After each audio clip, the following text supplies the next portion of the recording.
नमस्कार, स्वागत है आपका भीम न्यूज कोटा राजस्थान में। आप देख रहे हैं भीम न्यूज कोटा राजस्थान। लोकसभा चुनाव कोटा बूंदी को लेकर चुनावी सर्वे पर निकली हमारी टीम। हमारे संवाददाता ओम प्रकाश मेघवाल की एक रिपोर्ट देखिए आप। क्या कहती है जनता आगामी लोकसभा चुनावों के बारे में? क्या होगा लोकसभा चुनावों में?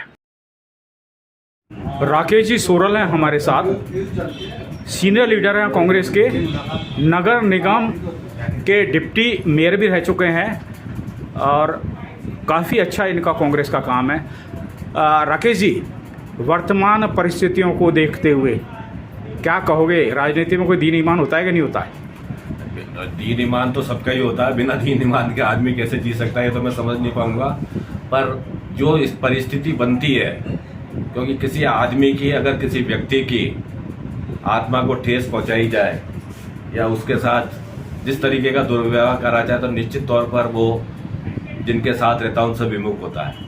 ये एक तरीके का यही इसका रिजल्ट है जो हुआ है अभी वर्तमान में। और जब हमारे शीर्ष नेतृत्व ने जिस भी तरीके से उनको स्वीकार करके जो भी कैसे, क्योंकि ये तो आप देख ही रहे कि पूरे भारतवर्ष में ही ये चल रहा है कि कोई कहीं से कहीं जा रहा है, कहीं से कहीं आ रहा है।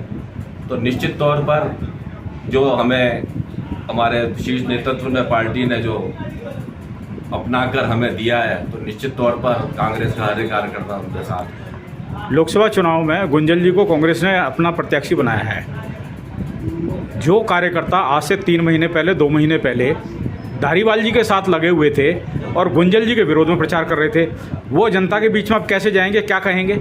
हम कांग्रेस की रीति नीति के फेवर के आदमी हैं। धर्मनिरपेक्षता हमारी पहली प्रमुख वो है जिसे हम मानते हैं। हम व्यक्ति की जगह हम कांग्रेस का जो प्रचार है वो करते आए शुरू से। तो इस बार भी जो कांग्रेस का उम्मीदवार हमारे सामने आया है, अब कांग्रेस की नीति और कांग्रेस का जो कैंडिडेट है उसे जिताने की लोगों से विनती करें। मानते हो टक्कर कांटे की है? कांटे की टक्कर तो हमेशा होती है। लोग बागों के मन में क्या है ये तो गैस करना बड़ा मुश्किल काम होता है, परंतु निश्चित तौर पर एक कड़ा मुकाबला हमें भविष्य में देखने को मिलेगा। कांग्रेस के जिला सचिव हैं राजू जी पहाड़िया। स्टेशन क्षेत्र में अच्छा वर्चस्व है कांग्रेस कार्यकर्ताओं में।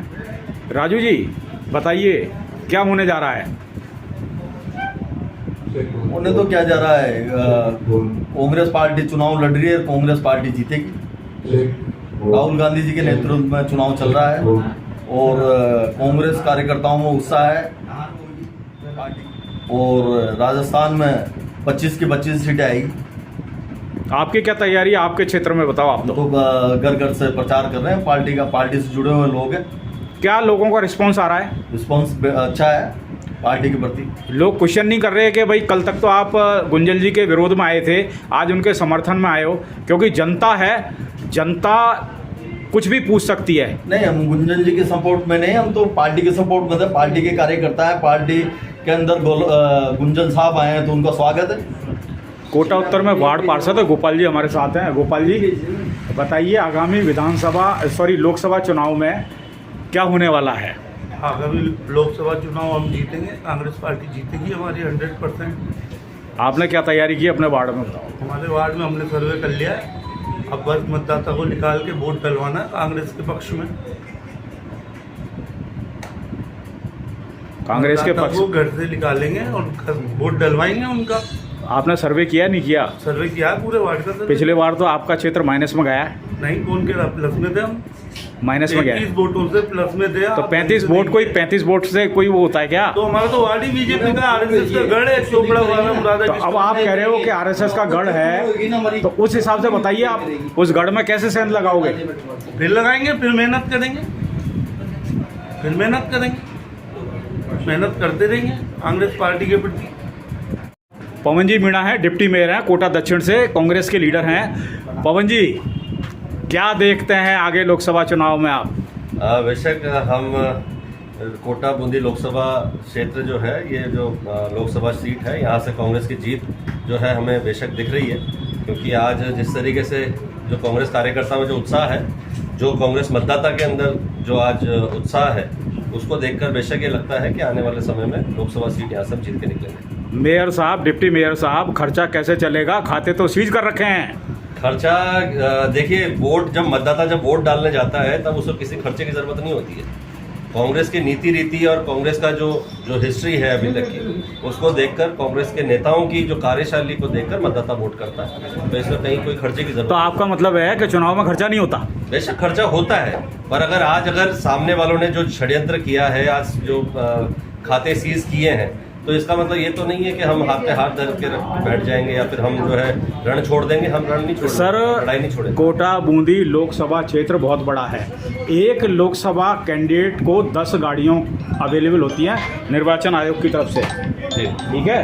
अब उसका खर्चा कैसे मैनेज होगा? हमारे हर झंडे हैं, बैनर हैं, कार्यकर्ताओं को पानी पिलाना है। हर पोलिंग बूथ पे हमारा कार्यकर्ता इतनी मुस्तैदी से जमा हुआ है, डटा हुआ है कि वो अपने क्षेत्र के, अपने बूथ की व्यवस्था को खुद संभाल लेगा। अगर कहीं पे भी अगर ऐसी कोई बात आती है, जरूरत पड़ती है, तो हमारा कार्यकर्ता सक्षम है चुनाव लड़ने में। हर जगह में हमारा सिपाही खड़ा है। दक्षिण में क्या तैयार है? पिछली बार तो आप माइनस में रहे हो, ये बताइए आप तो, क्योंकि आप दक्षिण से डिप्टी मेयर हो।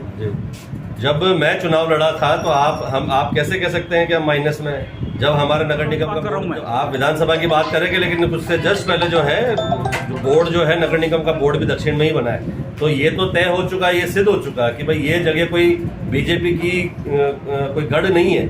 यहाँ पे भी कांग्रेस कार्यकर्ता है, पर कुछ कारण के चलते अगर चुनाव हारे हैं तो ये तो लड़ाई है। फिर वापस आने वाले समय में फिर अभी लोकसभा में फिर चुनाव जीत के निकले। डिप्टी मेयर साहब, एक बात बताइए, कल तक जो कांग्रेस कार्यकर्ता माननीय धारीवाल जी के पक्ष में समर्थन कर रहे थे, प्रचार कर रहे थे, गुंजल जी का विरोध कर रहे थे, अब वो किस मुंह से जाएंगे जनता के बीच में? देखिए, राजनीति के अंदर पार्टी विशेष के चुनाव होते हैं, व्यक्ति विशेष के चुनाव नहीं होते।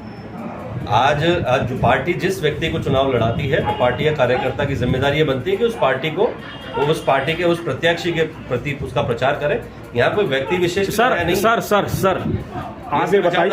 आप ये बताइए, कांग्रेस में बहुत सीनियर कार्यकर्ता हैं लोकसभा चुनाव लड़ने के लिए, अचानक भारतीय जनता पार्टी में 40 साल से रहे गुंजल साहब 2 दिन पहले इसमें आ जाते हैं, पार्टी टिकट दे देती है, तो सीनियर जो कार्यकर्ता हैं उनके दिल पर क्या बीतेगी? देखिए, ये सीनियर कार्यकर्ता हो या जूनियर कार्यकर्ता हो, कार्यकर्ता होता है पार्टी का, और आला कमान जिस किसी को भी चिन्हित करके, जिस किसी का चयन करके प्रत्याशी के तौर पे जब भेजती है, तो कार्यकर्ता की ये जिम्मेदारी रहती है। और कांग्रेस कार्यकर्ता हर वर्ष की बात, हर चुनाव की बात, इस बार भी जो प्रत्याशी आया उसको पूरी भरपूर सहयोग करेगा और उसको चुनाव जिताने की पूरी अपनी भूमिका निभाएगा। नाम है निखिल वर्मा। निखिल जी, क्या होगा लोकसभा में? सर, आपको भलीभांति प्रकार से मालूम है क्या होगा? नहीं, मुझे तो पता है, बीइंग ए रिपोर्टर मुझे तो पता है, मैं तो ग्राउंड रिपोर्टिंग करता हूँ। पिछली विधानसभा चुनाव में भी रिपोर्टिंग की थी और मैंने आपके आला कमान को बता भी दिया था कि क्या होने वाला है। जब लोग कहते थे कि धारीवाल जी 50,000 से जीतेंगे, 25,000 से जीतेंगे, तब भीम न्यूज़ बताती थी कि 1,000 से 5,000 के बीच में। सर आप ये बताइए, आप क्या होगा? सर, आपको भी पता है भलीभांति प्रकार से, अगर आप भी पूरी लोकसभा में कोटा बूंदी में घूमे हुए हैं, क्या माहौल है क्या नहीं है कांग्रेस के प्रति, आप अच्छी तरह से जानते हैं कि कांग्रेस क्या काम कर रही है और क्या नहीं कर रही है। और प्रहलाद गुंजल की रही बात, प्रहलाद गुंजल तो जीत रहे हैं। महेंद्र राजौरिया जी हमारे साथ, रामगंज मंडी से विधानसभा के कैंडिडेट रहे, दमदारी से चुनाव लड़ा है, कांग्रेस के सीनियर लीडर हैं, विभिन्न पदों पर प्रदेश स्तर पर रहे हैं। सर, क्या होने वाला बताइए? देखिए, इस बार संसदीय क्षेत्र कोटा और बूंदी ये बहुत ही शानदार मुकाबला होने वाला है, और इस बार यहाँ से हम जो है कांग्रेस की सीट जीतने जा रहे हैं। ये चारों तरफ माहौल है। कांग्रेस के पास कैंडिडेट नहीं था क्या जो इम्पोर्ट किया है? जी देखिए, कांग्रेस की विचारधारा इतनी मजबूत है, कांग्रेस के कार्य सर, जो व्यक्ति 40 साल से बीजेपी में रहा हो, एक विचारधारा से 2 दिन में विचारधारा थोड़ा बदल जाती है। जैसे ही अब उन्होंने कांग्रेस ज्वाइन कर ली तो कांग्रेस के व्यक्ति हैं, तो हम उनको अलग क्यों मान सकते हैं? अलग नहीं, आप अलग नहीं मानो, लेकिन जनता के बीच में कैसे जाओगे? कल तक तो आप विरोध करते रहे, 3 दिन बाद आप जा रहे हो कि भाई उनको वोट दो। कैसे मैनेज करो? जनता सवाल पूछेगी, क्या जवाब दोगे? ये देखो, एक विचारधारा की बात है। इस समय बीजेपी में भी सेम स्थितियां हैं। बीजेपी में जो हमारे लोग थे 40 साल से 50 साल से जो कांग्रेस के लोग रहे हैं, विभिन्न पदों पर रहे हैं, विभिन्न तरीके से उन्होंने बड़ी जिम्मेदारी संभाली है। आज वो बीजेपी में चुनाव लड़ रहे हैं, तो उनको क्या बोलेंगे आप फिर? इसका मतलब यह है कि राजनीति में कोई वो नहीं है। 40 साल से जो कांग्रेस में था वो बीजेपी में आ गया, जो 40 साल से बीजेपी में था वो कांग्रेस में आ गया। भारत की राजनीति किस ओर जा रही है सर? ये माननीय प्रधानमंत्री जी बताएं कि भारत की राजनीति को वो किस ओर लेके जा रहे हैं, भारत के संविधान को वो किस ओर ले जा रहे हैं, किस तरीके से संस्थाओं को, वो जो भारत की संस्थाएं हैं, विभाग है, उनको किस तरीके से दुरुपयोग करके वो भारत की राजनीति को लेके जा रहे हैं, इसका जनता जवाब देगी। और इस बार लोकसभा चुनाव में आप लोगों को मालूम चला कि कांग्रेस किस तरीके से सीटें जीत रही है। ललित सरदार हैं, कांग्रेस के लीडर हैं। ललित जी क्या होगा लोकसभा चुनाव में? लोकसभा चुनाव में जिस तरह का माहौल देखने को मिल रहा है उससे ये लगता है कि कांग्रेस पार्टी इस बार इतिहास दोहराएगी कोटा लोकसभा में। ललित जी, कल तक आप गुंजल साहब के विरोध में वोट मांग रहे थे, आज पक्ष में वोट मांगेंगे।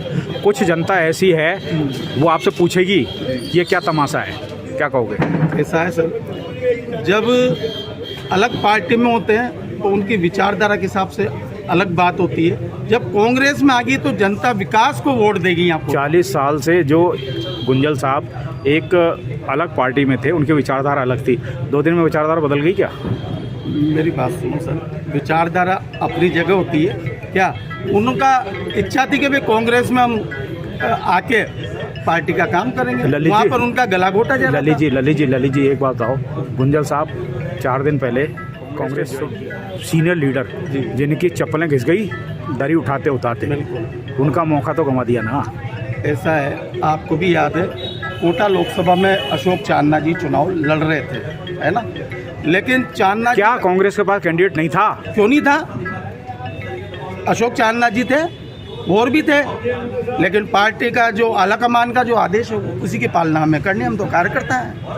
भीम न्यूज का सर्वे बताता है कि यदि अशोक चांदना जी चुनाव लड़ते बूंदी से तो वहाँ एक बहुत बड़ा शेड्यूल कास्ट का समाज है, बैरवा समाज जी, वो उनके साथ नहीं था, क्योंकि उन्होंने उस समाज के ऊपर अत्याचार किए हैं। उसकी मैंने भी रिपोर्टिंग की है, क्या कहोगे आप? ऐसा है, एससी समाज हमारा गरीब समाज है और हमेशा कांग्रेस के हाथ के निशान पे चलता है। व्यक्ति से नाराज हो सकता है, पार्टी से कभी नाराज नहीं होता। देखो सब ऐसा है, व्यक्ति चीज़ अलग होती है जी। कांग्रेस के हैं चांदना साहब, हाँ।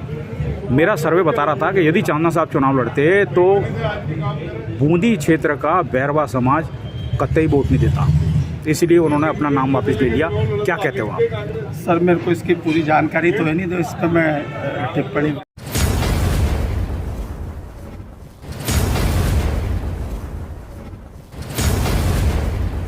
चुनावों में भाईचारा बनाए अच्छे से रखें, ख्याल रखें, अपना ख्याल रखें, मतदान देखते जरूर रहें। करें।